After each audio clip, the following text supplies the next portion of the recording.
On this week, City Guide 911 FM. City Guide 911 FM.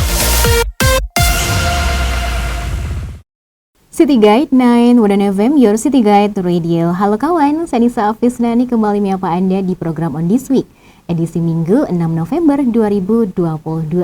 Nah, kali ini kawan, saya bakal memberikan beberapa informasi untuk Anda yang sudah dirangkum oleh tim Newsroom ya, dari Malang Raya, Nasional, dan juga 2 daerah lainnya di Jawa Timur.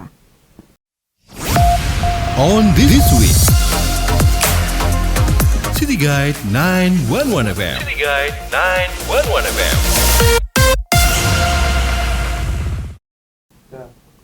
Ya kawan, kabar pertama datang dari Kota Malang ya. Demo Aremania tuntut kejaksaan untuk bersikap adil dan bertanggung jawab moral atas tragedi Kanjuruhan.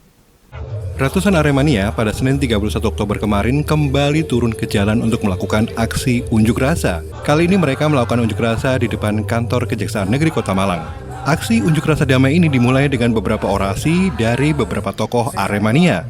Di antaranya tampak Anto Baret, senior Arek Malang. Meminta Kejaksaan Tinggi bersikap adil dan memiliki tanggung jawab moral. 2. Menerapkan pasal 338 dan 340 KUHP terkait penyelesaian tragedi Kanjuruhan. 3.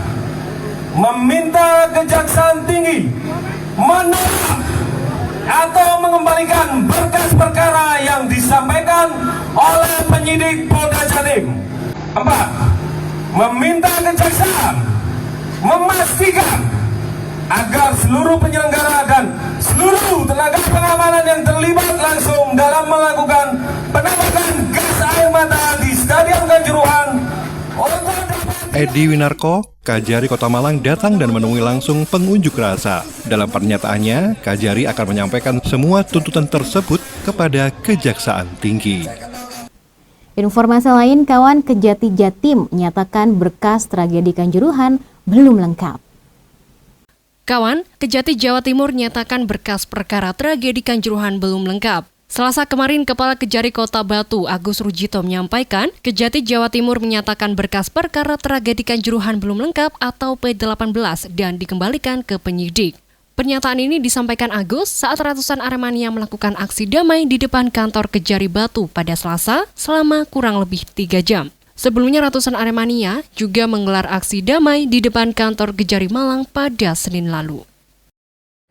Marilah cita-cita bangsa ini benar-benar kita kawal sampai seadil-adilnya di bumi Arema dalam kasus tragedi Kanjuruhan yang sangat memilukan ini. Kabar selanjutnya yang sudah dirangkum datang dari Nasional, kawan, KLB PSSI akan segera digelar di tahun 2023. KLB PSSI bakal digelar tahun 2023. Senin, PSSI resmi berkirim surat ke FIFA tentang pemberitahuan percepatan pelaksanaan Kongres Luar Biasa atau KLB yang rencananya digelar 18 Maret 2023.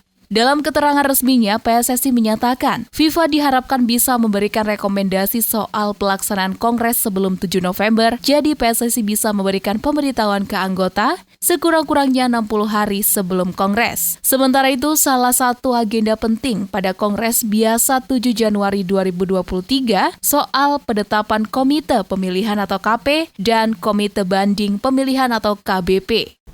Ya kawan, kembali lagi ke Kota Malang, penurunan harga cabai rawit dorong deflasi di Kota Malang.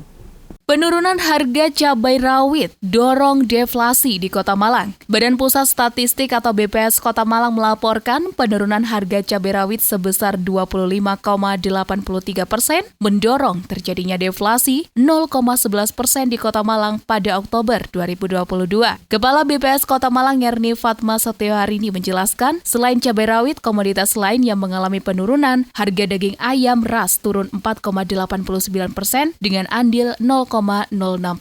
Sementara itu, jika dilihat dari kelompok pengeluaran, deflasi yang terjadi di Kota Malang disebabkan adanya penurunan harga pada kelompok makanan, minuman, sampai jasa lainnya.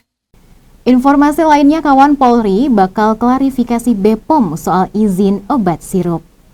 Polri bakal klarifikasi Badan POM soal izin obat sirup.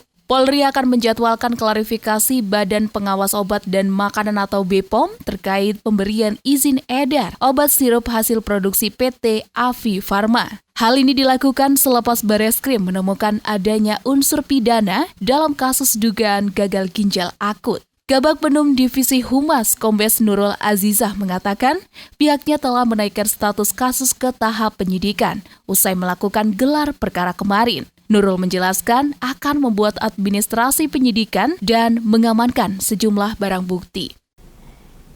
Ya, kali ini saya bakal geser ke dua daerah lainnya di Jawa Timur. Kawan, ada Bondowoso dan Tulung Agung ya.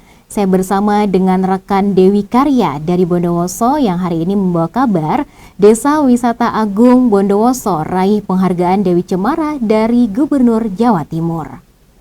Desa Wisata Tirta Agung Bondowoso kembali raih penghargaan setelah sebelumnya berhasil raih juara 2 dalam Anugerah Desa Wisata Indonesia ATWI 2022. Desa Wisata Tirta Agung Bondowoso kini mendapat apresiasi dari Gubernur Jawa Timur sebagai Dewi Cemara atau Desa Wisata Cerdas Mandiri Sejahtera. Apresiasi dari Gubernur Jawa Timur kepada pelaku desa wisata tersebut diserahkan oleh Asisten Pemerintahan dan Kesra Provinsi didampingi PLT Kepala Dinas Kebudayaan dan Pariwisata Provinsi dalam acara Festival Dewi Cemara Jawa Timur 2022 di Bendungan Tugu, Kabupaten Trenggalek. Tahun ini ada 7 desa wisata di Jawa Timur yang mendapat predikat Dewi Cemara. Fadil Susanto, Ketua Pengelola Desa Wisata Tirta Agung bilang, penilaian Dewi Cemara tidak hanya dilakukan di satu titik di destinasi, tapi juga sejumlah unsur lainnya seperti keterlibatan masyarakat sekitar dan souvenir yang dihasilkan UMKM, termasuk keberadaan homestay. Harapannya untuk Bondowoso nih buat teman-teman di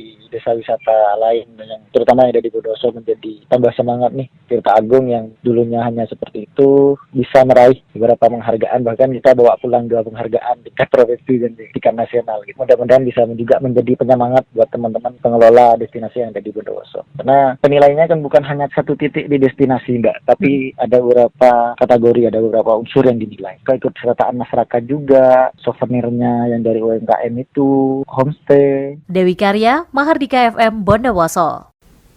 Informasi lain yang juga sudah dibawa oleh rekan Andriani dari Tulung Agung soal kunjungi korban longsor di Tulung Agung, Menteri Sosial dukung rencana relokasi warga.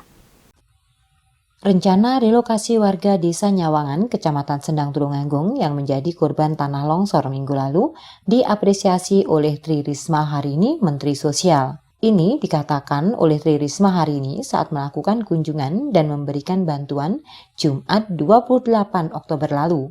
Dalam kunjungan yang didampingi langsung oleh Marioto Birowo, Bupati Tulungagung, Menteri Sosial mendapat penjelasan terkait kondisi terkini lokasi longsor. Menurut Marioto Birowo, lokasi longsor memang berkontur miring. Kalau ada hujan dengan intensitas tinggi, sangat rawan longsor. Tadi disampaikan pula bahwa kondisinya mungkin itu daerah kritis memang. Karena itu kemudian saya sampaikan ke Pak Bupati, kita tadi rapat dengan Forkopimda juga, dengan DPR, kita nyepakati untuk kita akan pindah mereka.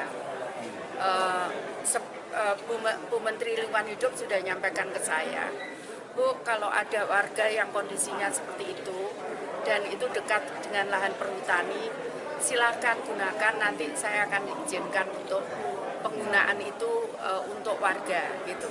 Selain berkoordinasi soal relokasi, Menteri Sosial juga memberikan santunan kepada ahli waris korban meninggal, termasuk bantuan alat sekolah pada anak-anak.